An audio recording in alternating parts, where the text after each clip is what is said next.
guess we can start off with paradox and illusion first. Would you like to talk a little bit about how this chapbook came into being, and where did the poems? We can do matching chapbooks. Exactly. Yeah.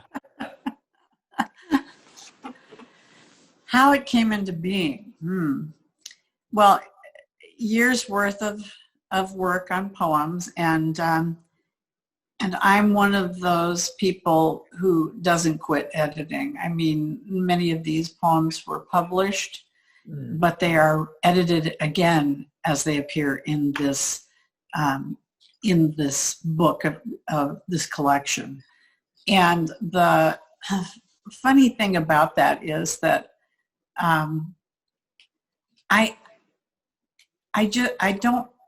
I guess a poem is never perfect because the poet grows up day by day by day by day. And so it's hard sometimes for me to see that a poem is finished when I know I'm going to feel differently about it in a year. You know, so I guess it's an ongoing, never ending. You know, kind of striving to perfect it, striving to make the poem say exactly what it is I feel. And I do think poems are all about an emotional reality. There may be some real driving force that sends you there, but the way I react to the world is not just with my mind, but with my heart as well. And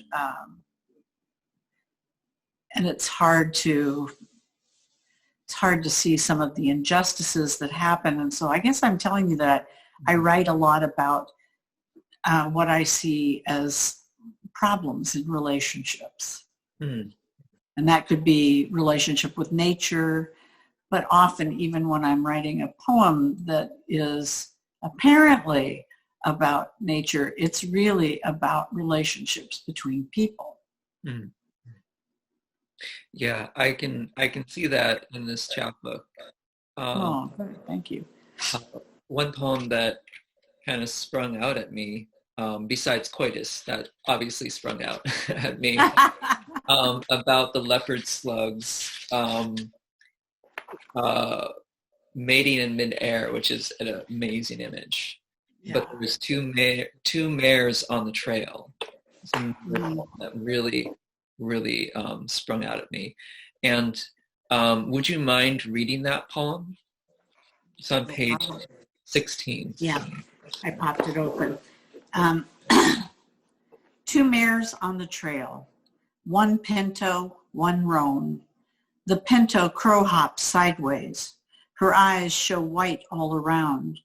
The roan waits, obedient, quiet. The pinto shies, dancing up a steep incline away from the gouge of trail, out of control. Her rider dismounts, swearing, shouting orders, tightening his grip on the reins. I stand on the far side of the creek, watching. An acrid scent of horse sweat permeates my skin. I want to urge the pinto to take her own head, shake the lead, shimmy from the saddle, run up the hill, join the wind. She rears once, twice, before wincing through a narrow cleft of path, across a tumble of creek. Her teeth gnash the bit. I step off the trail to let her pass. When we are shoulder to shoulder, our eyes meet. Grew up with horses, love horses, and identify with them. So would you say that horses are a sort of a totem for you, or perhaps maybe something that captures an essential part of you that is not tangible in any other way besides the image of a horse? because I have noticed horses in this chapbook, not just this poem, but the other parts of the chapbook. Well, I did grow up on a farm, and I did grow up writing, and but you're right, absolutely. Sometimes to give an emotion, it's an advantage for coming across. It's a horse, but it's also any animal. I think the slugs are a totem for me. It's any animal. We're all animals. Mm-hmm. And so those connections are physical connections because we all live and breathe and our hearts beat and we have to procreate to continue to exist. So, and that's of course what the slugs were doing. Slugs have quite an advantage over us, though. Mm. Right. You mentioned this, both are male and female capable. Yeah. So they probably are not so choosy.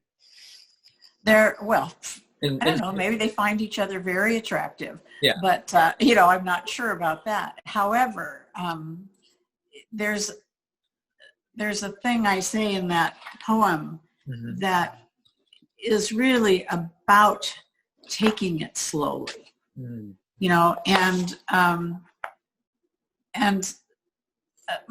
you can look at sex as some grand romantic thing, or you can just look at it as functional, and I was trying to do both in that poem. I like the way that you do capture it in this poem. There's a sense of there's almost like a sense of shared responsibility that both are equal in this moment. Two leopard slugs made in midair dangle from a strand of conjoined mucus transparent shimmering rope. They spread tiny flightless wing flaps, spiral round and round each other. Both are male and female capable. Each extends an organ. They entwine in milky translucence, form a bellflower, and trade sperm. It is an incredibly long sex scene, just the right amount of slow and easy. I like this sort of the sense of capturing that, what I mean by the shared responsibility, the sort of the equalness between them, that they are engaged in this very functional act, but it's in this act they seem to lose any sense of identity, that they're both the same slug in a sense. I think that's definitely the type of thing that I like to see in poems that do talk about sex as a sort of communion in a sense between two people, that at some point those distinctions are sort of lost, and there's a greater union that's accomplished, whether that's just functional or whether that's purely romantic or if it's sacred. So there you go. All three things, I hope. Exactly. That's what I was trying for there. You succeeded. Yeah, I could see it. Oh, good. So great segue from sex is to publication. And I'm curious about, well, first of all, I'd like to ask, where did this cover come from for this book? This is from a hot springs in Umbria, Italy. And this is a photograph I took and loved and cropped to make the dancers dance on the page. Very nicely done. Thank you. Yeah. As for the publishing itself, you know that you have another chapbook coming out from Finishing Line Press, which has published this first one, Paradox and Illusion. Could you talk a little bit about the process of having both chapbooks accepted by the same press, and what's the editing process like for that? Well, luckily for me, they wanted them separated by a good span of time. So the process of, copy editing and doing each chapbook happen at far different times. So it made it more doable.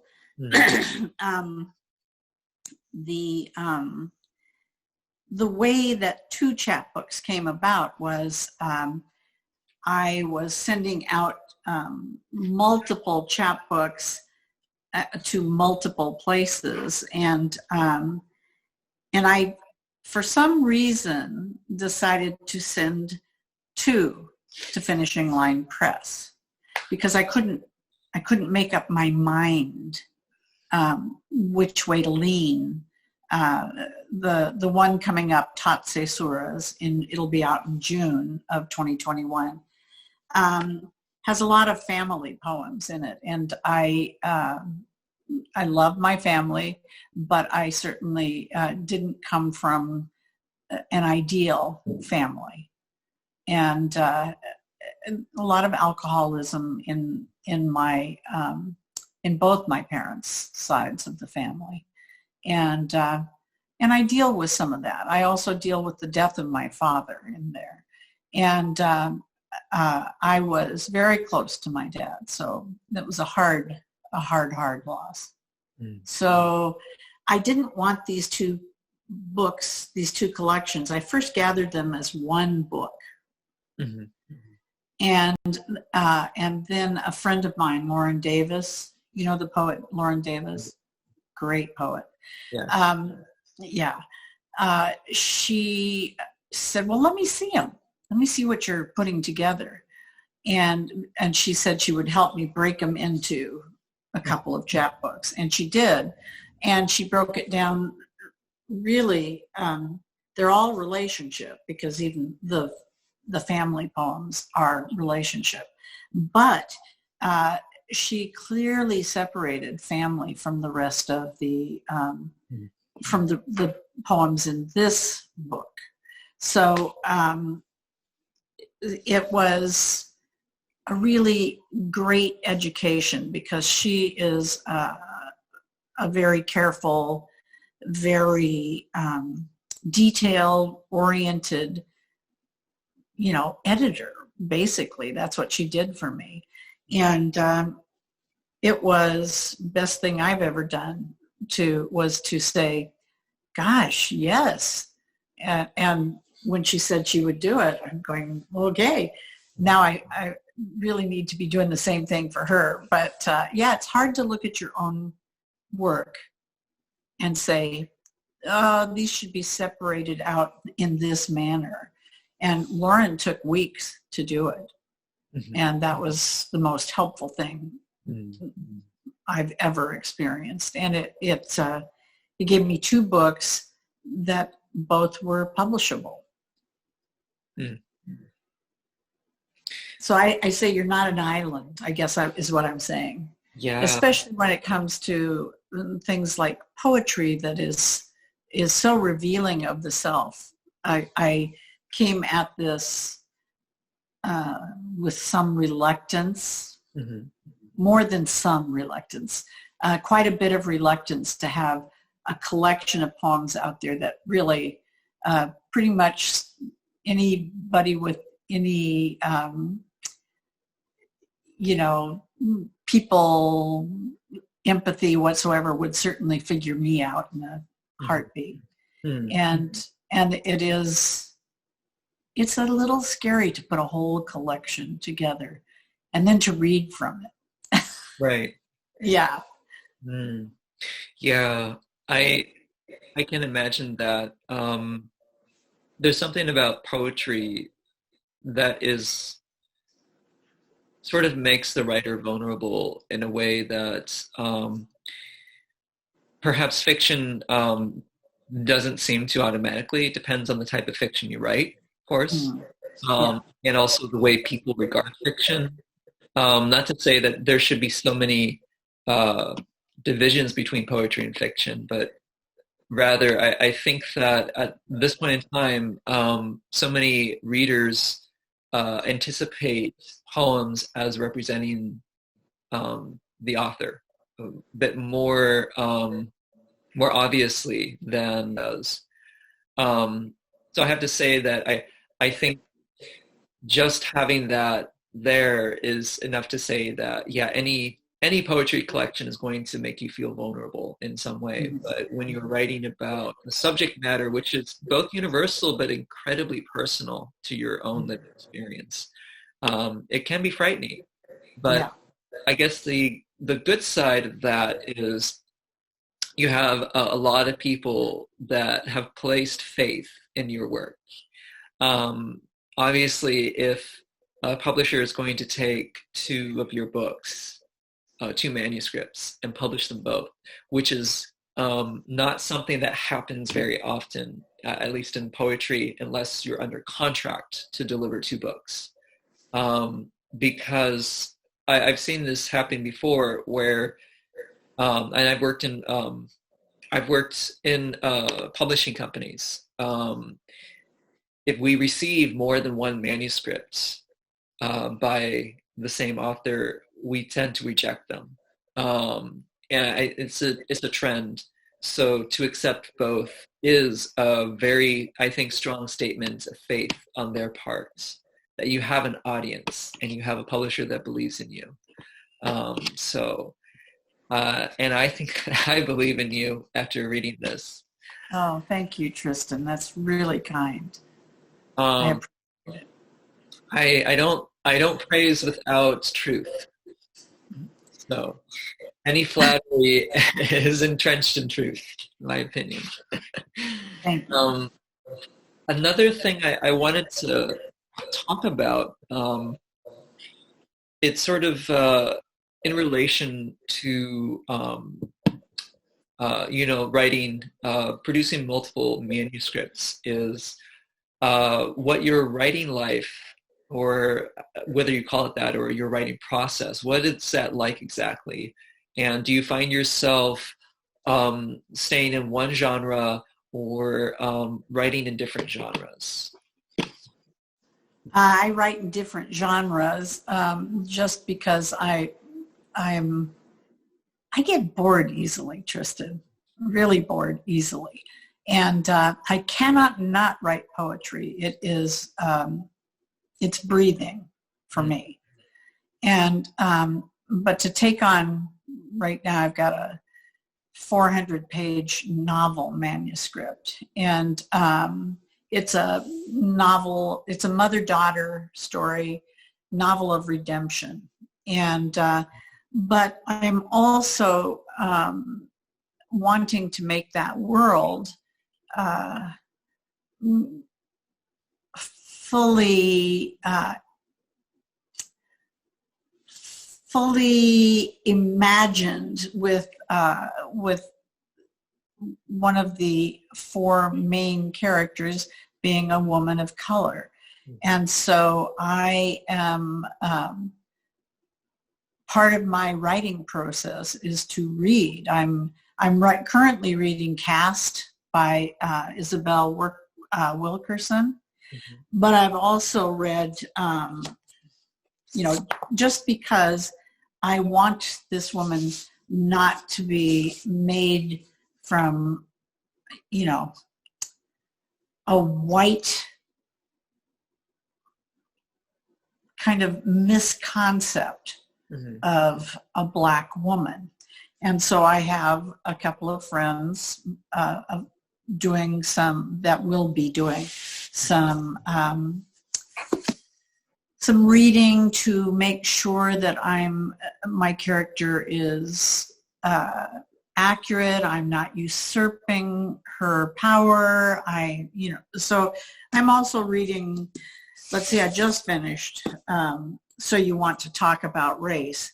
But I also read How to Be an Anti-Racist, and this is Ibram Kendi, and the talking about, so you want to talk about race is Ijeoma Oluo, mm-hmm. Oluo is how I think you say her name. And she's Seattle, she's local. Mm. Then I also read Lila Saad's Me and White Supremacy. And I'm using these things kind of as, well, like an anti-racist Bible almost, so that my character comes to life, but doesn't come to be dishonored by me as a white writer. And so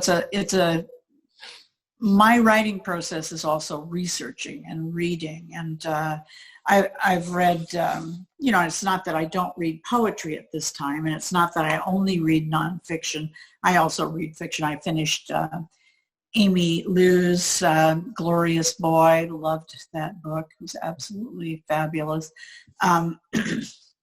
I read Tina Ontiveros's Rough House memoir. It's, it's so compelling to read fiction by other writers that tell me with some authority that what I'm trying to do is possible. Right. I think that's an important point to make, that it is possible. There's a fine but very distinguishable line between appropriation and appreciation. Exactly. I've attended panels with writers, and I've had conversations with many writers about this issue in particular, which is has to be a conscious effort on the part of the writer. The idea of authorial identity is very strong now, not just among writing circles and reading circles, but also publishing too. That publishers are looking at who the writer is, how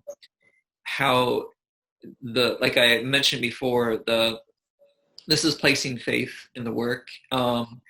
That when reviewing the work of this writer, is this work speaking to the writer's experience? What is that writer's experience?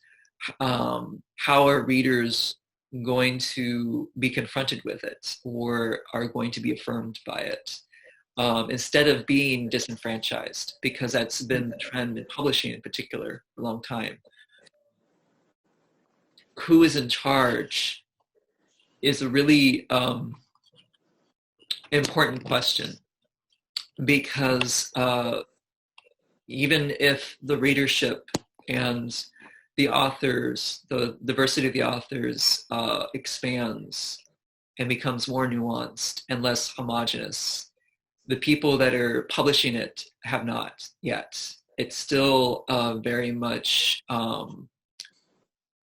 it's still very much white heavy in a sense. Oh yeah. With publishers making decisions based upon not just their whiteness, but their expectation of what readers are going to want to read. Not always for the sake of understanding their readership or understanding their authors, but it is highly possible, and you're taking the steps necessary to make that possible. Yeah. Well, because there is, for me, I don't want to usurp a culture, and so I would not be comfortable writing a Black woman and a Black woman who was educated differently than this woman was, or who lived a different lifestyle than this woman has, young woman. But I also don't want to have to try to portray a thing that I have never experienced and would not know how to portray. But in the same token, our culture includes multiracial reality. And so I think I read just numerous novels trying to find a white writer writing about more than just one race. And it's really difficult to find. And I think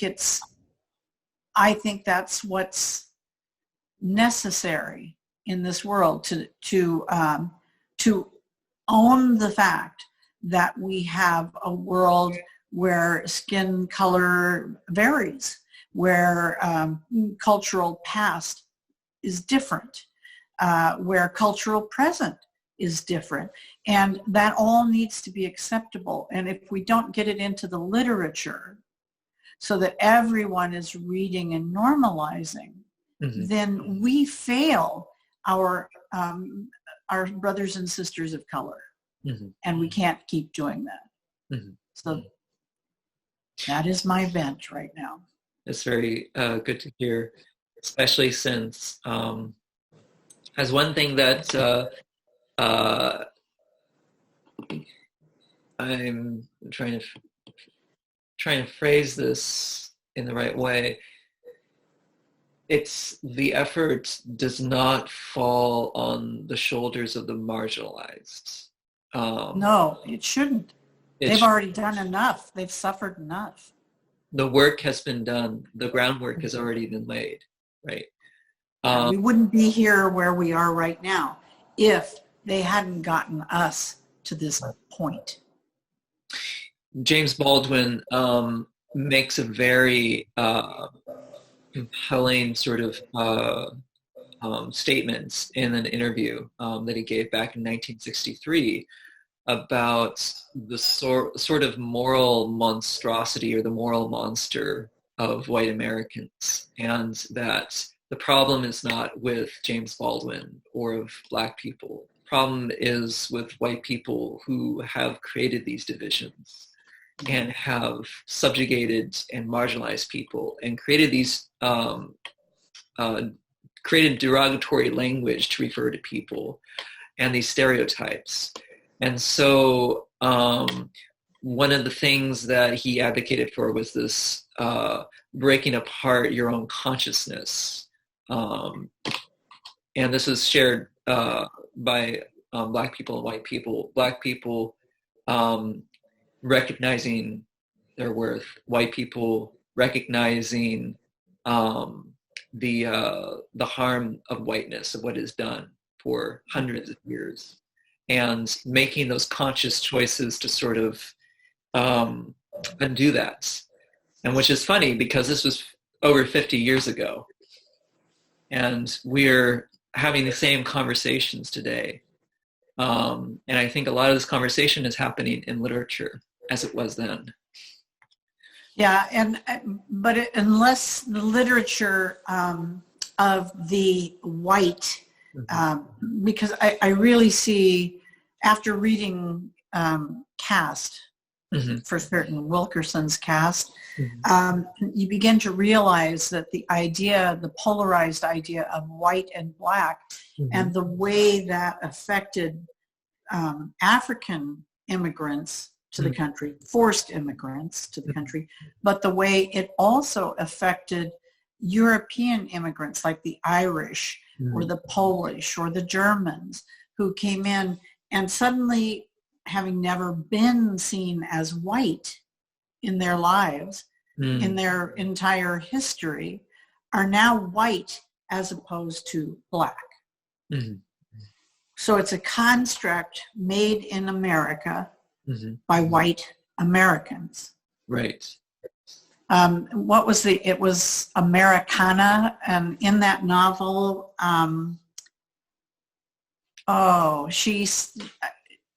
I think the phrase went something like, I never knew I was a Black woman until I came to America.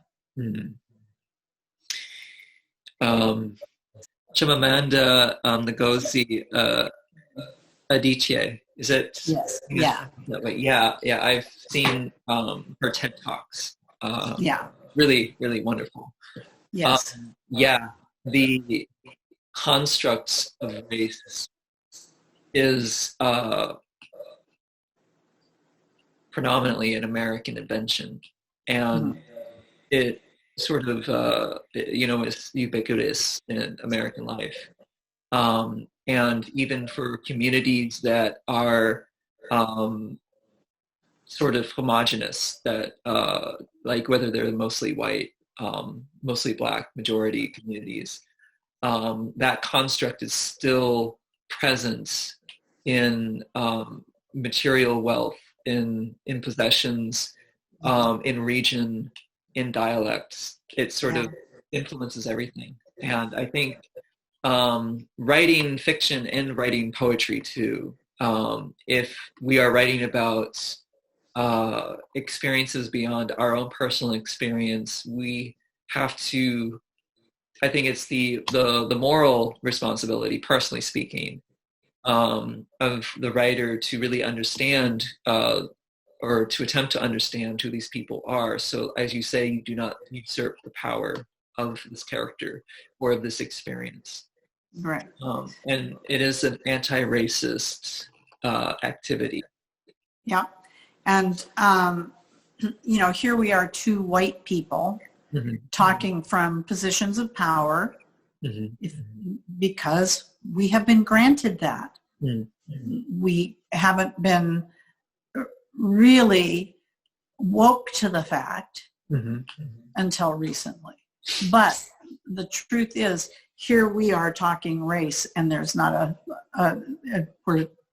we're bleached white, which makes me a little uncomfortable to have this conversation. But I really think that discomfort is, I need to ignore it and keep talking white to white, not just white to Black and asking to be saved from myself, but to talk to each other so that we can be part of the saving of the entire culture. Yes. It's a humbling process. Yeah. A necessary one. And it's good that you acknowledge, too, that we're both white writers who are having this conversation about race in America. One thing I was going to also kind of bring in was my experience living in China for more than 2 years. No matter how long I lived there, I'd always be a visitor. Was a really jarring experience that woke me up to my own consciousness of these sorts of constructs, and how I came back out of that experience far more conscious of myself as a white person. Someone that can identify as white because I understand that it is a construct. So now when I write about those experiences, I have to be incredibly cautious about what I do write about, because my experience has always been with the people of that specific region, seeing their lives from my viewpoint. Without speaking for them. And that is a very, essential, I think of it as a problem, something that's problematized, in a way that can be approached. But it's a good that makes sense. Well, it's the problem that as ethical writers, we have to tackle, because it would be such an easy misstep to go too far, to cross a boundary. And that's the thing that I'm dancing around with the character in my novel. I want her to have her own power. I want her to exist in a world that encounters not only herself but her best friend, who is also white. And how do we dance that dance and keep them both powerful? Equally powerful. Now, in a world that doesn't really allow that kind of power, especially to a Black woman, women and women, whether you're white or Black, there are issues for your equality in the world. As if we're leveled up against white men, but to be a woman and to be Black or to be brown or to be Asian, to be whatever other than power culture, power race, which after reading all these books, race does not really exist. It's a made up thing. But we use it as a weapon here in the United States. And to undo the weaponry, the weaponizing of it, that's a kind of a delicate tightrope to walk, I think. Very much so, yeah. But needed. Yeah. I really appreciate this conversation. I wasn't actually expecting it to go in this direction, but I'm glad that I asked about the novel. Because, and a very corny sort of segue, when you spoke about the difference and the sense of race not existing, although I don't see that so much in this novel, or in this chapbook. I don't see it so much in here, but I do, I can intuit the idea that you are working through, which is that of relationships. That's sort of what it comes down to, relationships, having these relationships between people who are outside of your home experience. And sort of having this relationship with yourself, because I think that the process of becoming far more racially conscious and sensitive about issues affecting people that don't look like you is another way of kind of healing that relationship with yourself. Do you know what I mean by that? Oh, absolutely. Yeah. I think this is the task that I'm taking on, and I actually don't ever expect to completely conquer it or win the battle, but I expect to get better at it. You know, and then I'll die, and you know, the next generation will be better off because of maybe some of the things that I have done to make that difference. I do believe that one single light in the dark makes a difference. I guess I'm a total optimist. Baldwin said that, and I apologize for bringing up Baldwin so much. He's been on my brain quite a bit. Well, I've been reading a lot of Baldwin myself, so it's good. Yeah. He says, when asked the question if he's a pessimist, he responds with, I am an optimist. I have to be, because I'm still alive. Yeah. I cannot be a pessimist. Well, thank you so much for this conversation, Pam. Thank you, Tristan.